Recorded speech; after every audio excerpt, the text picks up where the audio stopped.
On today's podcast, we discuss our favorite collectibles and who can use the Force. You must unlearn what you have learned. Remember, a Jedi can feel the Force flowing through him. And between it all, balance. Welcome to Voice of the Whills. This is where the fun begins. You are right back in the mess. Keep your concentration here and now where it belongs. All this, as the Force wills it. Just when you think you understand the Force, you find out how little you actually know. I may fail, you may fail, but there is no try. We would be honored if you would join us. Okay, well, welcome to the podcast. This is, of course, Voice of the Whills. I'm Madam Lucio, and I'm here with Elena Source. How you doing, Elena? I'm doing awesome. Of course you are, because we're podcasting. Hey. And Albert Torres, how you doing? Doing dandy. Dandy? And Rodney Clark, how you doing? I'm good, man. Happy we're all here now. Yeah, well, we, trying to find ways to get it done, but we're getting it done. The stars have aligned. For those listeners that don't know, we don't live that near each other, so we do this over the internet, and working our schedules out is always tricky, but we're happy to get together and get this podcast rolling. And the four of us met, through the various Star Wars groups that we're part of, mainly costuming groups. And we all love Star Wars so much, we thought, why don't we start this podcast? So the podcast is us talking about the fandom itself, and also us talking about the movies we love so much.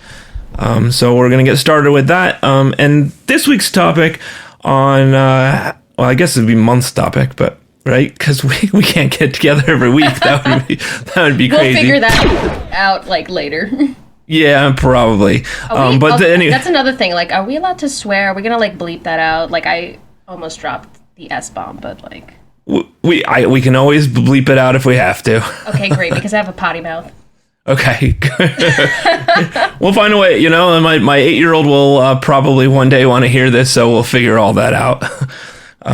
But yeah. So, anyways, this month's topic, when relating to fandom, is going to be about collectibles, and it's hard to be a Star Wars fan without loving all the collectibles that are out there, and becoming some sort of collector in some way. Most of the people in the group collect something, whether it's collectibles within the groups themselves or Star Wars collectibles, and so I thought it'd be a good time for us to discuss what is your favorite Star Wars collectible that you own. You want to go first there, Rodney, and tell us about yours? Yeah. Okay, so I have the Star Wars Collector Series from, I think it's 2000, maybe late 90s, Lando Calrissian, autographed, and a picture to prove it. Nice. It was actually my first con experience. Drove to Milwaukee, which is wow. Gen Con. Yeah. Where the hell is that? I'm just kidding. It's a while away. So months before, I'm in FAO shorts with a friend of mine that was also going, and he was like, "Yo, you should get it. He's going to be at Gen Con." So I bought it, put it in a little bag, just let it sit in my closet. Packed it when I hit the road.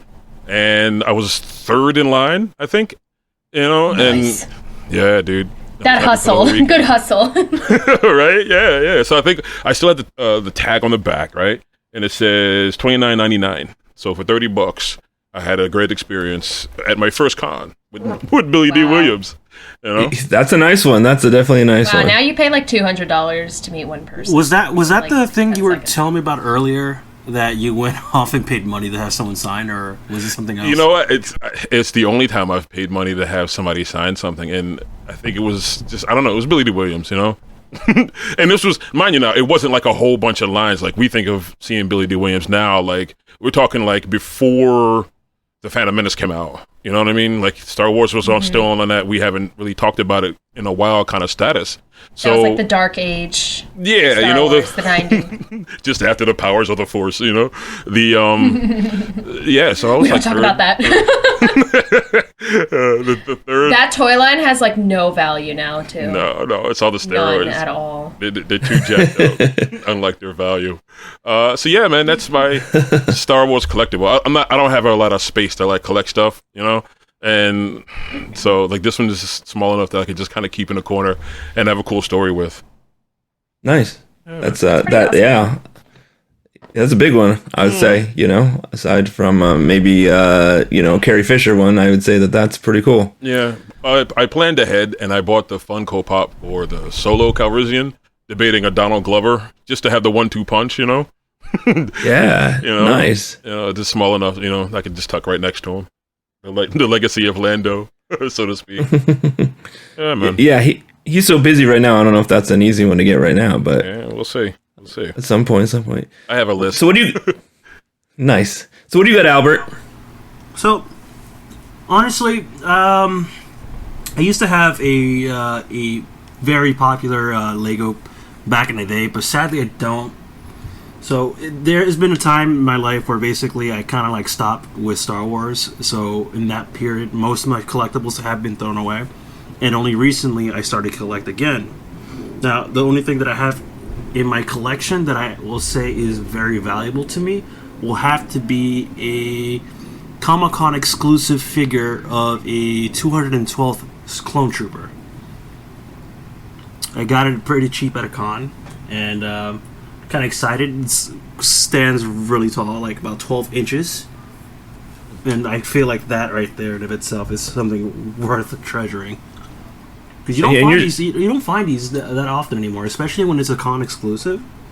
Like, honestly, I looked it up and it's like worth $500, and I got it at the con for like $150. So I lucked out on that. And you're a big clone guy, so that's a big one for you. Yes, I am a huge clone guy. So they do exist out there, 501st and other divisions and legions for the clone army. But I'm kind of excited that I got at least one of them, which is a 212th. Wish it was a airborne trooper. It would have been looking more bad than the other clones I have on display. Nice. Besides that, I don't really have much in the way of collectibles besides that. I mean, I do like to have put my helmets next to them. Make it look kind of big on the little shelf that I have. But, I mean... Again, I'm really not big on the collecting on that front. All right, that's a pretty cool one. When you're a big clone guy, to have a nice clone collectible, that's pretty nice. Although I do plan on basically, there's these figures that you can get on these model kits. Actually, you can get on Amazon. I plan on buying a crap ton of them and just making a little army diagram.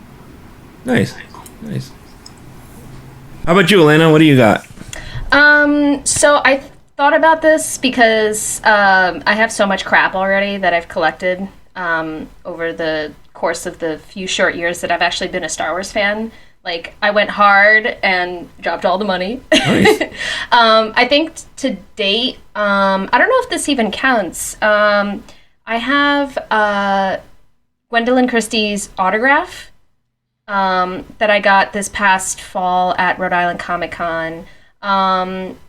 Oh, well, yeah, I mean, if Rodney has an autograph, I guess that kind of counts.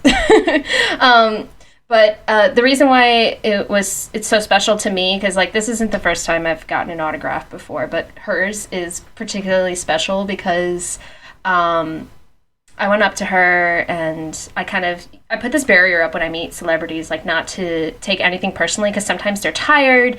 Especially someone like her with such a notoriety, they may be tired and may seem kind of rude, but it's nothing personal. Like, they're not like being rude to you. It's just sometimes they're like that after being at a con all day and whatever. So I'm like going up like guarded as hell, and she was the nicest person I have ever talked to. Like, Gwendolyn Christie is an angel, and she grabbed my hand, she asked my name, she complimented my costume.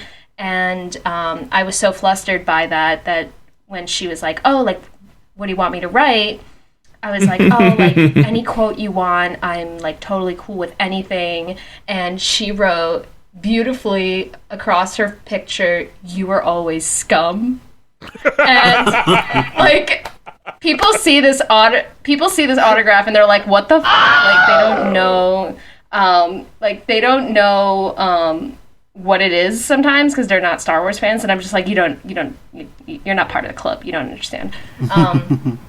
But like the way she signed it and everything was like beautiful, and I'm like getting into autographing more now too. So there's a lot of like technicalities to autographs that like may sound crazy if like a normal person were to hear it, but like the way she signed it, like the value of my autograph is just a little bit more than like the average autograph she signed that day. Just the way she wrote everything and like how neatly and like in the middle it is, and she put Phasma under her name, which is another thing that kind of boosts the value of the autograph just a little bit. And like I'm never going to sell this autograph, but just knowing that this autograph is worth just a little bit more than like any of the other ones she signed that day like really warms my heart.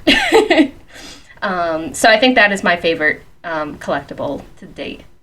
And she's really fun that like you can tell like she's just super excited to be a part of the whole Star Wars universe. Like anytime you see her talk or anything like that, like she's And what's funny too is the Rebel Legion actually had the Rebel Legion in the 501st from Rhode Island, the New England Garrison, and I can't for the life of me remember their Rebel Legion base, but they had just given her like honorary like induction into Rebel Legion in like 501st. Like literally right in front of me. So when I went up to her, I had congratulated her on that, and she was so excited. And like they had given her all like little collectibles and stuff, and like cool swag, and it was just really cool to witness that because I would say it's a pretty momentous thing when like one of the like actors or anybody involved with the movies is inducted as like an honorary member into the Legion, and like being able to say like, oh, I was there when Captain Phasma got her like honorary induction is like, yay. So it was a really cool experience overall, and I think that's why that autograph has a lot of value to me. So nice. Well, my only autograph that I have is actually Mark Hamill's, and I got that as a gift. So I didn't get to meet Mark Hamill, so I'm not going to put that as my favorite collectible.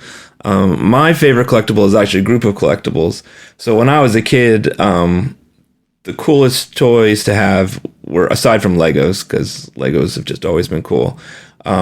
Expensive. Yeah, but were the Kenner action figures, and I just probably played with those as much as any human could possibly play with toys. And when we entered the dark times of Star Wars, where there was no merchandise being pushed out, I always wished I could find more of those figures.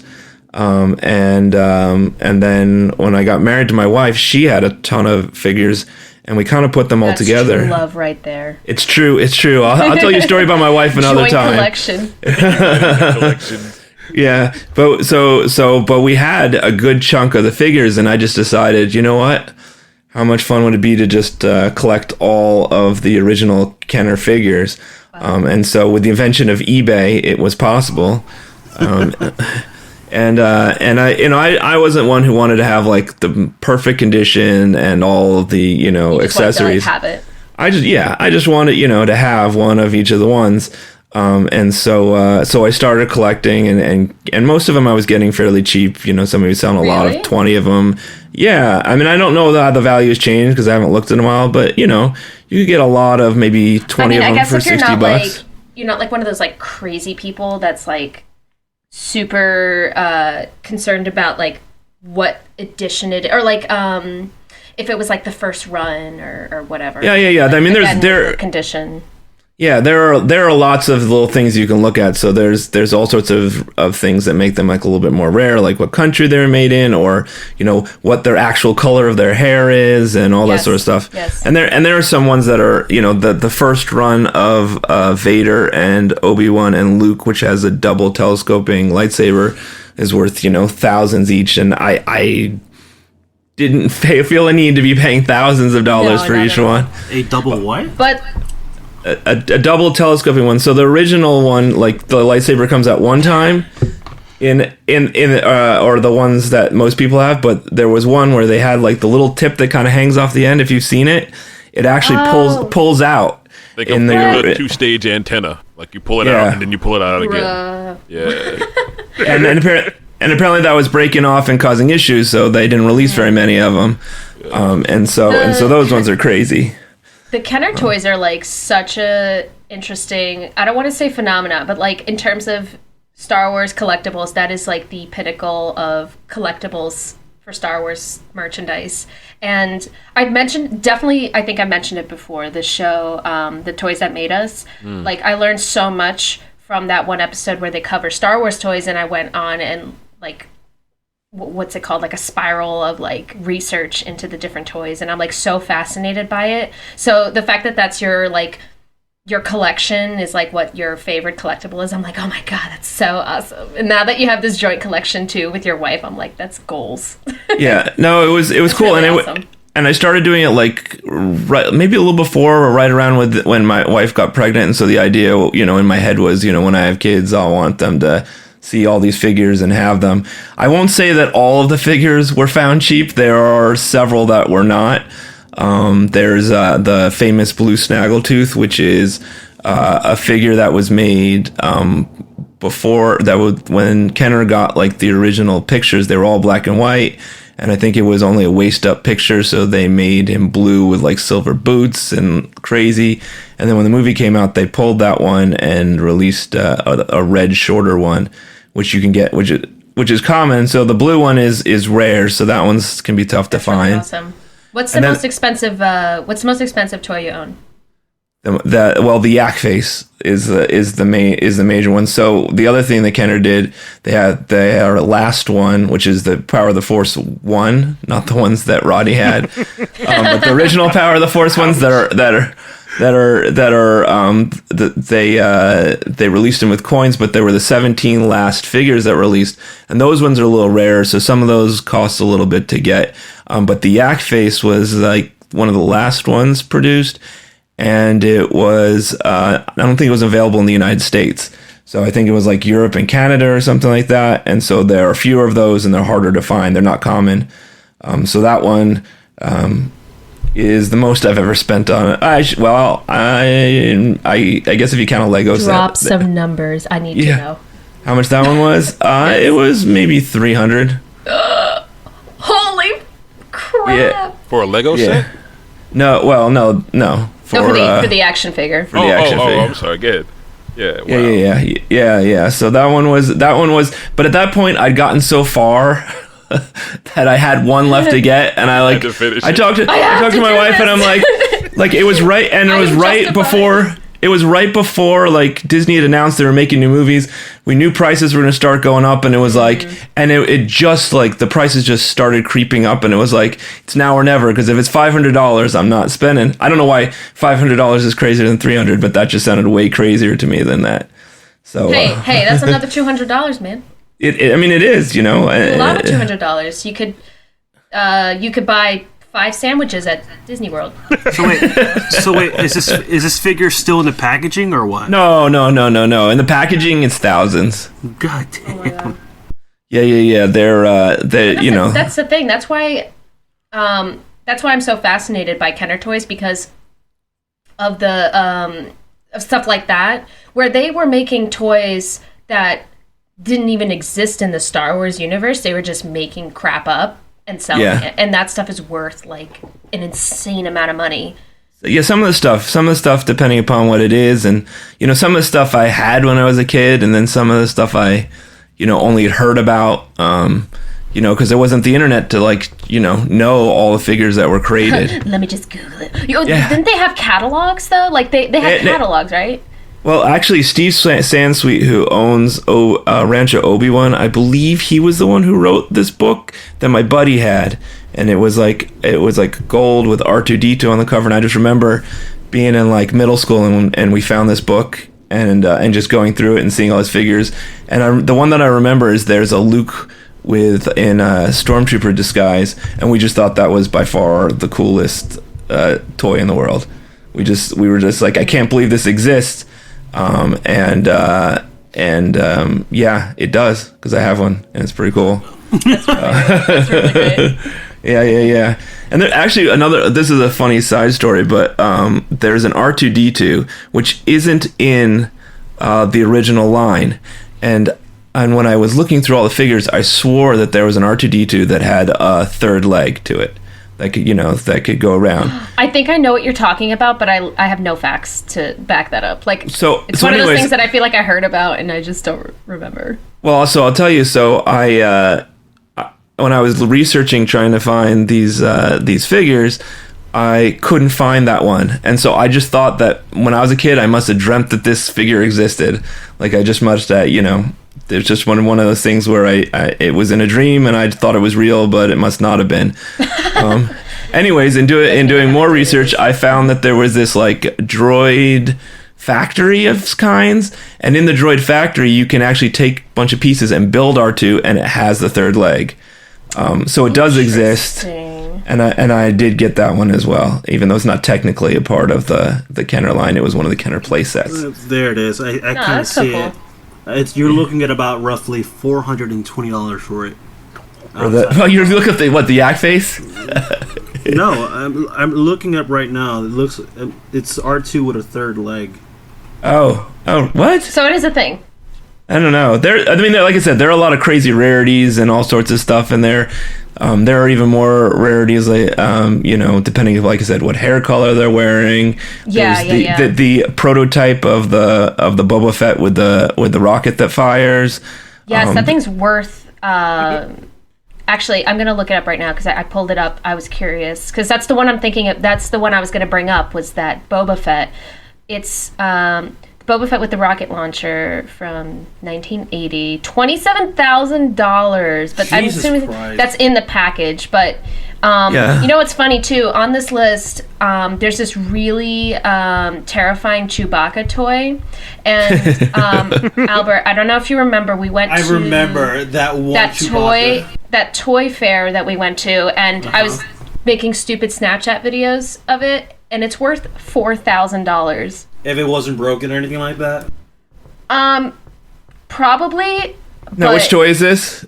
This is the Chewbacca, like, it's just a Chewbacca action figure, but this is like, I think it was like an 8-inch tall figure. Is it from the 70s or is it a newer figure? Yes. The 12 inch. 12 inch, yes, sorry. Yeah, it is pretty creepy, especially like it's hard to find with the bandolier, and if it doesn't have the bandolier, it's kind of scary looking.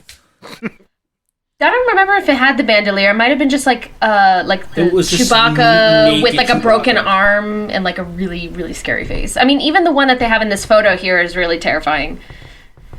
But that terrifying thing's worth $4,000. So I'm really upset because the guy was selling it for $20 just because it had a broken arm.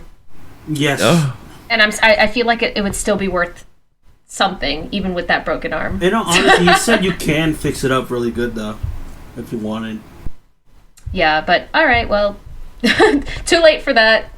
Yeah. But there's certain things that like you have to kind of like, I mean, at least for me, I'm in college still. I need to really like chill sometimes when I go to these like toy conventions because I just want to buy everything. And buy everything. I literally debate whether or not to have lunch during the week, and here I am like, oh, $50 for an action figure? Yes. I am proof for that. I remember during that one con that we went to with all the toys, I had to be... She asked me. I am the worst voice of reason to ask. All right. I showed up and you already spent $200. Exactly. So I'm over here spending money on like Star Wars collectibles, among other things that I like. And she comes in and already I'm like with two bags in my hand.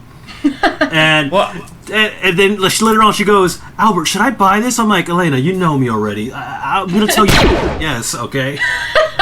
Well, I think Rodney can attest to the fact that that kind of stuff doesn't go away as you get older and have a family, because then it becomes putting food on the plate, not just for you, but for your family. And so, yeah, I mean, I laugh at a lot of people in our Star Wars costuming groups that just keep building after building, and I'm going, I can invest a certain amount in this, but yeah. There's people that just keep buying armor after armor, and That was listen. I was not adding you, Albert. I was just saying. I'm totally coming after Albert because he literally is like 1 week after another. Like, I'm building this now. I am going to build this. Okay, so you got 3 costumes in the works. You're nuts. I saw Albert yesterday. He was definitely had at least 2 of them working on it. Oh boy! Listen, man. The TK is almost done. Okay, I just need to paint it at this point. It's done. I'm still waiting. I'm still waiting on the clone and all the soft parts for the tank drivers. Whatever. But anyways, yeah. 3 in progress. You lay it out. It's 3 in progress. See. And not only that, I have a 4th already planned out. There it is. Oh my god. That's right. I already ordered the helmet, so yeah. Okay. Insane.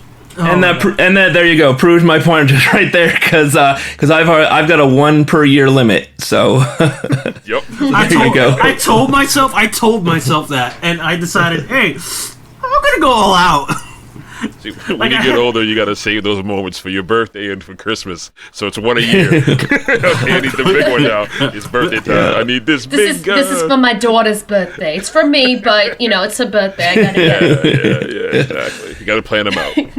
Yeah. All right.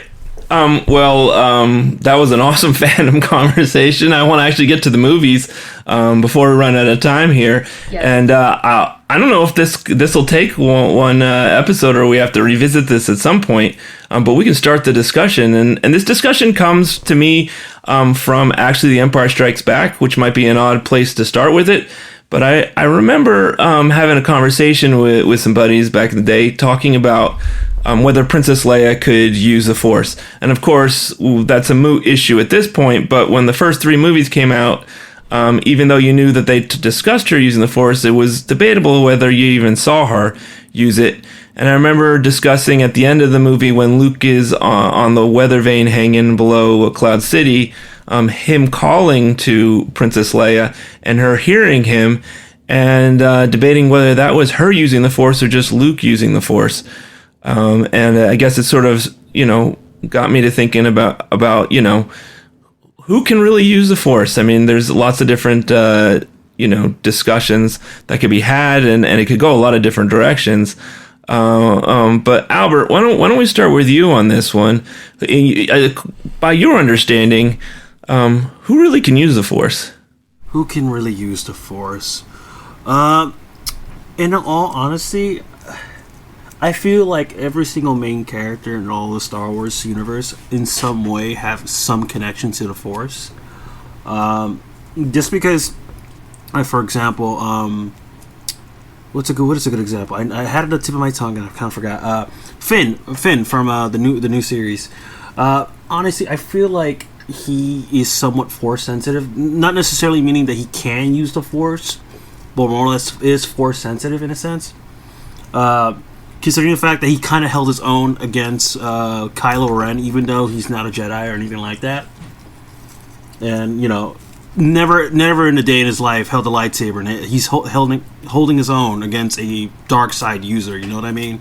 Yeah, I'm not going to disagree with you on that because I don't think you could debate it. I guess what I've heard on the flip side is that he was shot by Chewie pretty bad, so there's that to consider. In terms of just that, do you think that pretty much anybody has the ability to use a Force, or is it a special thing? I mean, there's discussions on the midichlorians, exactly, how that plays a part. But what do you think about it? Okay, so basically, the whole issue with the midichlorians and stuff like that, I forgot who exactly said it, but they said that the Force flows through, everything, more or less. So, Qui-Gon. Yeah, it was Qui-Gon. Anyways, so the Force flows through everything. All right. So in that sense, I mean, when you think about it, they judge Jedi for how many midichlorians they have in their body or whatever reason and stuff like that. So one can say that they have a fair amount, I guess you can say, midichlorians, but not enough to use the Force. Let's put it that way. So that's the main reason why I do say that most of the main characters in the Star Wars universe, in some way, is connected to the Force. Like, for example, that one guy from Rogue One, that his name is eluding me right now. The one who's... Yeah, Cheer. You know, at no point do you see him demonstrate any Force abilities or anything like that. Lifting rocks or whatever. Whatever. But that one scene when he's going to go push the button, was it? Or was it somebody else? No, he Even was. throughout the entire movie, he is blind, but he has this awareness of his surroundings that is he's like definitely not Force connected. that's not that you don't see in every average person in the Star Wars universe. But keep going. Yeah, so most people can chalk up to like the feats that some of these characters pull as just, oh, it's just plot armor. I mean, think about it. You know, like it's a universe with freaking space wizards, right? So like, I think in some way everyone does have some semblance of like Force power within them. It manifests more, and so in Jedi's, yes, but I feel like they can tap into that just as much as like any other Jedi in a sense. Rodney, do you agree, Rodney? Hey, he's our Saber Guild guy. So yeah, what do you think? Oh yeah, he'll have the greatest input here. Oh, thank you. Climbing to the top of the Mount Knowledge. Please let me bestow these jewels upon thee. No. Okay. I'm not opposed to the midi-chlorian concept. I think that, much like he said, there is an ability in everyone, and the way they rationalized it and, I guess, measured it would be the midi-chlorian concept. Okay, cool, fine. If it's on a biological kind of level, then any species can have it, which is what gave us so many different alien Jedi and stuff. I totally agree that Chirrut was definitely Force connected in some kind of way. So if you're not trained to use it, maybe you grow up listening to it, and it's kind of like an intuition. You know, there's a lot of non-Jedi, non-Sith people in the Star Wars universe that do some pretty amazing things. So maybe they're just listening to their gut, but it's, you know, the Force saying this, that way, another. You know what I mean? I think being the Jedi and being the Sith, that's training. Training to use it and training to use it in certain ways. So it is possible for anyone to have a connection to the Force. Do you think anybody could use it like a Jedi can use it, or do you think that there's certain degrees that I think that takes a certain level of midichlorians. So think of it like a strength. So you can lift 50 pounds, but Jedi, you have to be able to lift at least 1,000 pounds first. You know what I mean? Like there's a measurement there that would allow a certain amount of usage. You know what I mean? Like think of if you're playing a video game, you get to a certain level, you have X amount of health. Jedi start at like level 10, you know, normal people are 1 and 2. Bounty hunters would be like 4, you know what I mean? During the beta, the Jedi had level 10. Yeah, exactly. Again, it goes back to measurement. You know, you can measure somebody's ability to use it with the whole midichlorian concept. I gave Finn a pass with the lightsaber battle because he was a trained soldier, and so he would know how to use a melee weapon, which is really what the lightsaber is.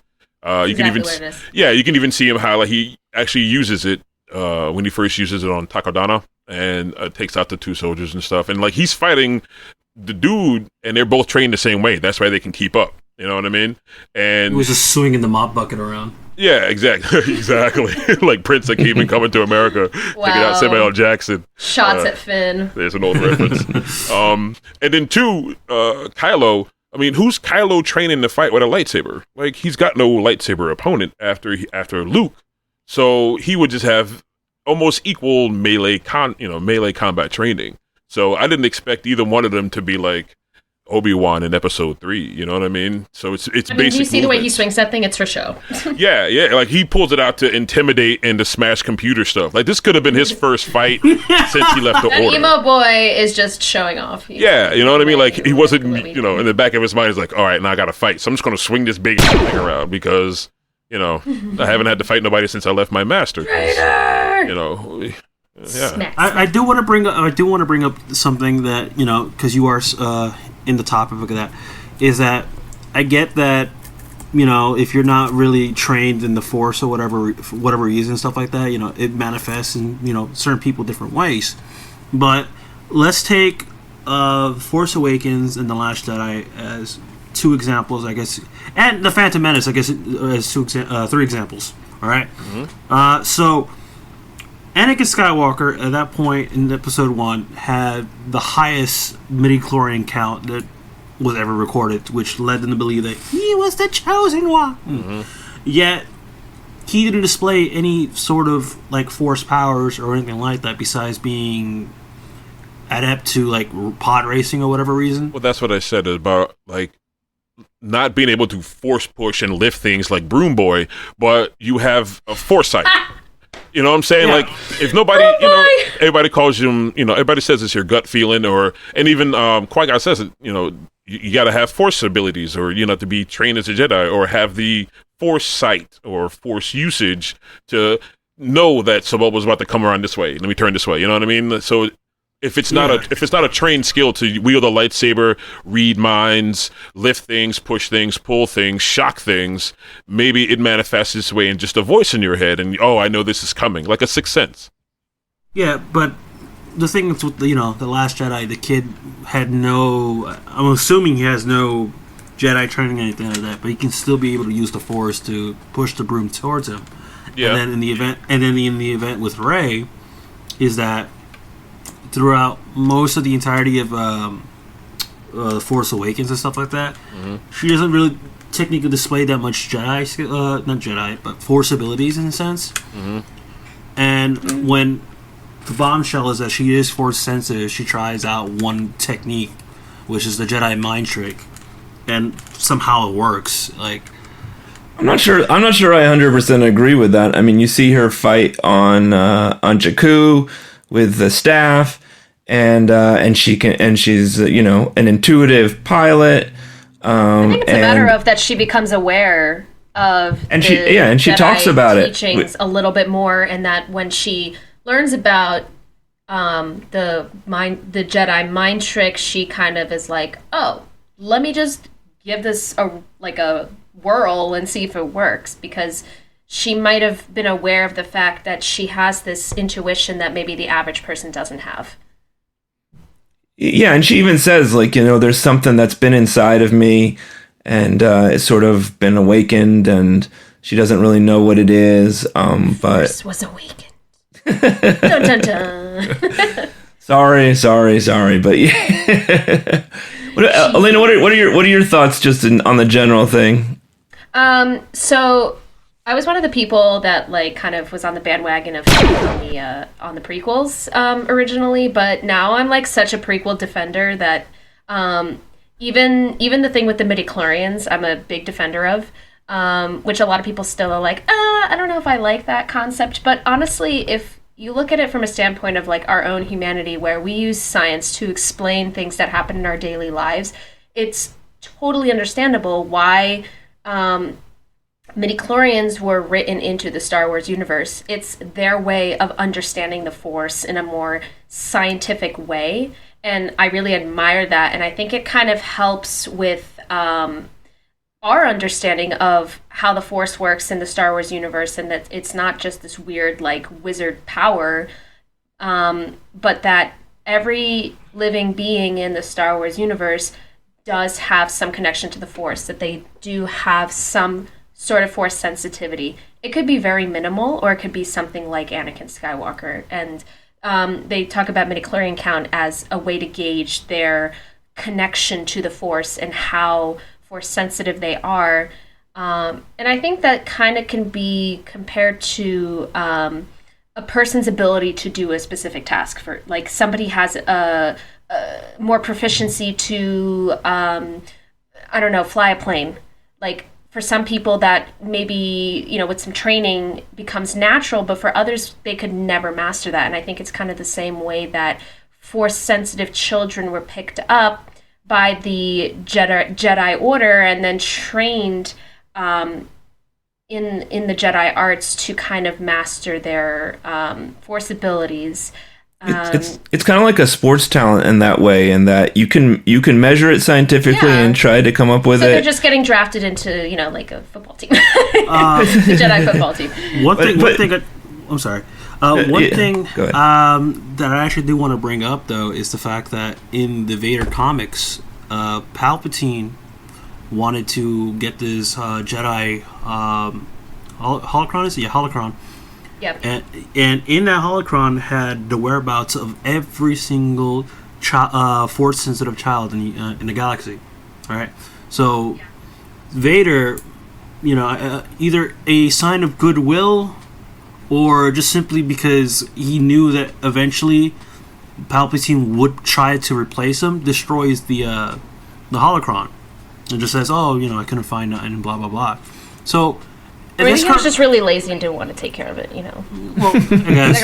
Totally could be plausible, So yeah, in this, I can't even speak.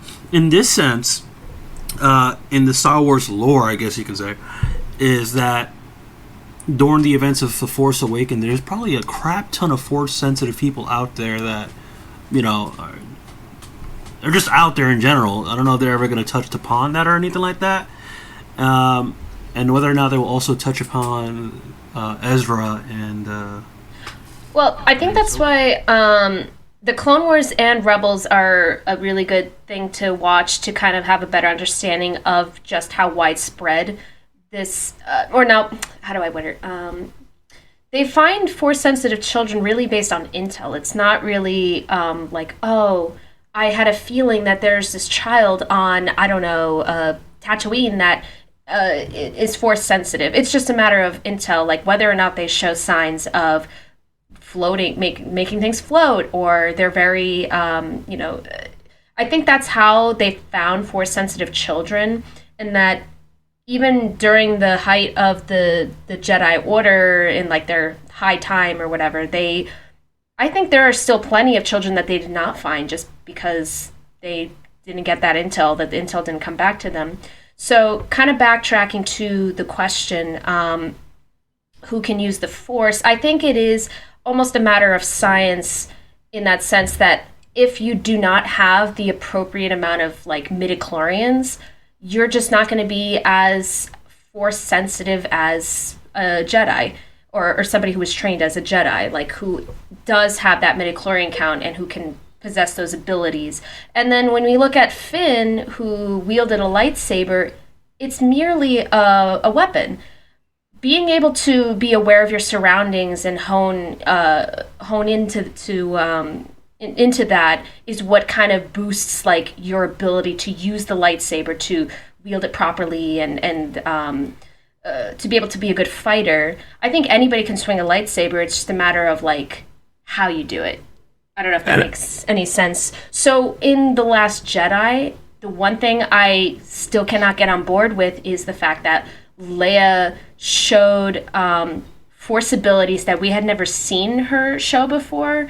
And like the fact that it took her all this time to have something like that happen, which I guess it's one of those situations like I didn't know I had that in me, where something super life-threatening happens to you and you do something that you never thought you could do, and you found the strength in you. I guess if you look at it like that, that makes sense, but it's still kind of a stretch in my opinion, because we see minimal like Force ability, like you were talking about Empire Strikes Back, where she had this connection with Luke and where she was able to hear him. I feel like people have always referred to her abilities as being more like intellectual, that she was a very like smart person in terms of like her Force abilities, and that it wasn't so much physical, but it kind of gets contradicted with The Last Jedi. I don't know about that, because there was so much time in between. I think we can just say we don't really know whether she had whether she had started to use some stuff, or whether it was a life-threatening situation and instincts kicked in, or if it was the Force sort of, because we don't. Maybe it's the Force saving her. That's totally plausible. Yes. Yeah. Like I said, and so much. Mm-hmm. Yeah, because to me this is a very open-ended question, and even my own opinions of it are very open-ended. And I think about, and I think a lot. Definitely. I mean, I just contradicted myself in one sentence. So. But I think about it from my perspective. When you're growing up and a kid, and I think why a lot of people from my generation, when they first found out about midichlorians, which, incidentally, when I first heard midichlorians, I kind of thought it was kind of cool to try to throw some science in there to it. But at the same time, a lot of people from my generation, it was a very spiritual thing, the Force, and a lot of us just growing up thinking that, like, if just the world was slightly different, I could use the Force, and it was one of those things that you sort of felt like, anybody should have the ability if they just kind of believe in it enough. And so I think that's where I fall on whether I even want it to be everybody or not. But I like the idea that there is a scientific explanation behind who can use it. But that's why I like to keep it as a very much an open-ended question in my head. I think there are some people who may have, like, say theoretically have like a lower midichlorian count than like another individual. But I think it's a matter of that training of becoming in tune with the Force, that it still does have that spiritual element to it. And that's something that's, I think, very heavily emphasized in the Clone Wars and in Rebels. And that's why I love those shows so much, is because you've got that scientific prequel element that they introduced with the midichlorians, but they still are very much like, the Force is this, this thing that we still don't completely understand. It's this spiritual. I don't even know how to word it, but well, Rodney, you're basically my age.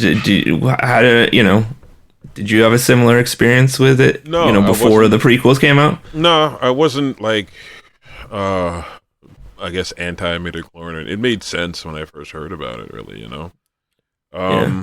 So we're just really cool people that like everything Star Wars. No, I mean, it's, at least for me, if it makes sense, that, it's like if you could measure, like you said, like somebody's athletic ability, then like the Jedi, all your sports teams would come and try to recruit your kid. If you could literally scientifically measure it, okay, cool, that makes sense. I think there's also a lot of unchecked children that may have been hidden from the Jedi Order. I mean, not everybody liked the idea of their kid being a Jedi and not seeing them anymore. Definitely. So there's a lot of open roads for that as well.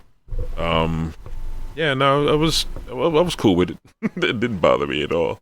I was totally chill with it. But again, yeah, like just bringing it back with the like a sports team, you can have that talent, but if you don't practice and actually exercise that talent, then you're not going to get better. No, you're not. So somebody who maybe isn't as talented but practices every day could become better than you, just because they put that effort in and they became dedicated to learning. And I think it's the same thing with the Force, honestly, that I still think that there is an element of how talented you are. Like if you have a very low midichlorian count, then there's a possibility that no matter how much you practice, you may never become you won't have like super Force abilities.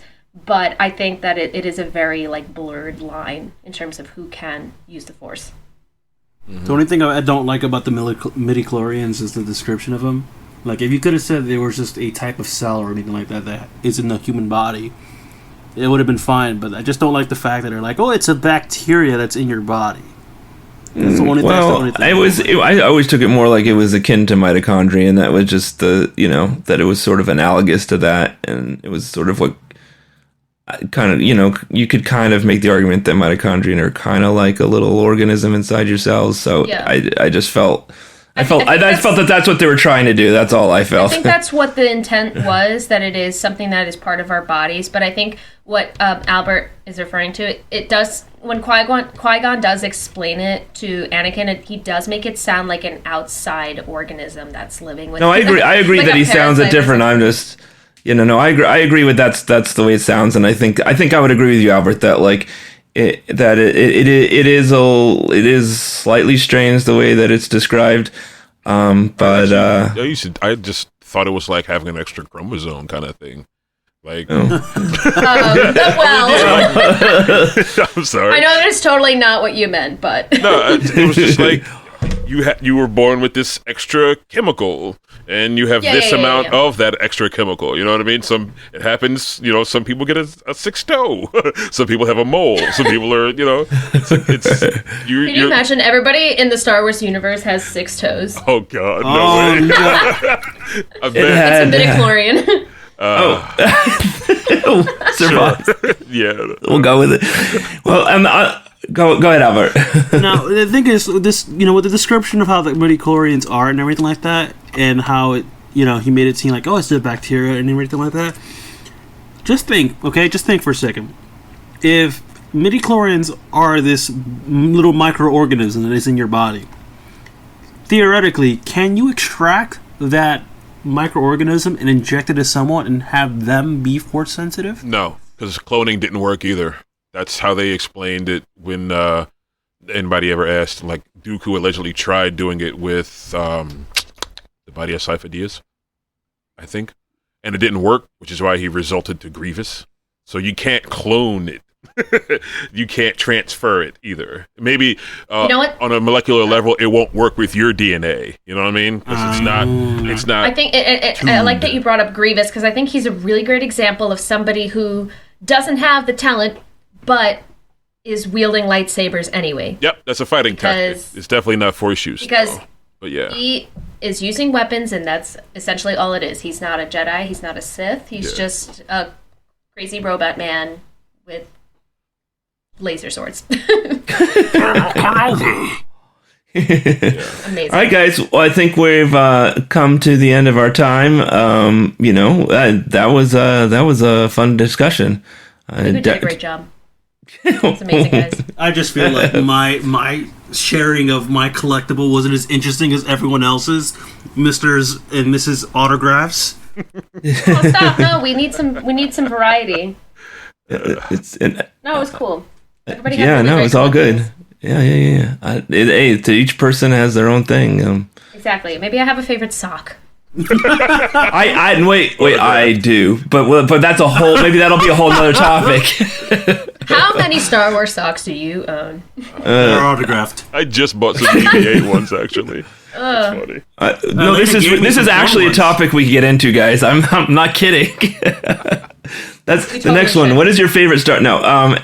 Anyways, I would be remiss if I didn't go into something that I forgot in the last episode, which is to discuss our awesome theme music. So our theme music was performed and written by a member of our 501st Garrison, Taylor Goodson, and he's an awesome composer. And he's written a bunch of music, and he was gracious to hand over that music for us to use for our theme music, and I love it. I just it's awesome, and I just wanted to say thank you to him for being so gracious as he is with pretty much anything that to be gracious with letting us use his music. So I needed to make sure that we said that. Yeah. Thank you, Taylor. Thank you, Taylor. Yeah. And also to sort of say, we're all on social media, and so we can kind of run around the table and see where to get us on social media. So, Elena, where can people talk to you on social media? So you can follow me on my Instagram. It is Elena_strikes, and that's Elena ELENA. And then I have links to all my other social media on there. Cool. Albert, what about you? You can find me on Instagram. My handle is CC_22795. Basically, that's... Hey! I mean, that is my Legion number, but nonetheless, that's where you can find me on there. You can follow me. Rodney, you? Yeah, you can find me at Lord and then _Dread, DREAD on Instagram. That is so edgy. Instagram? I don't use Instagram. Maybe I'm, I don't know. I do use Twitter. I do have an Instagram, but it's the same thing. You can find me at BMTN1111, which has a meaning, but I'm not going to go into it. But yeah. That is way too many ones. One more. Oh, yeah, there you go. It makes for a good code for our copier at work, so wherever am I working, you need to make copies, just type that in. Yeah. But thank you guys for listening, and we'll see you the next time.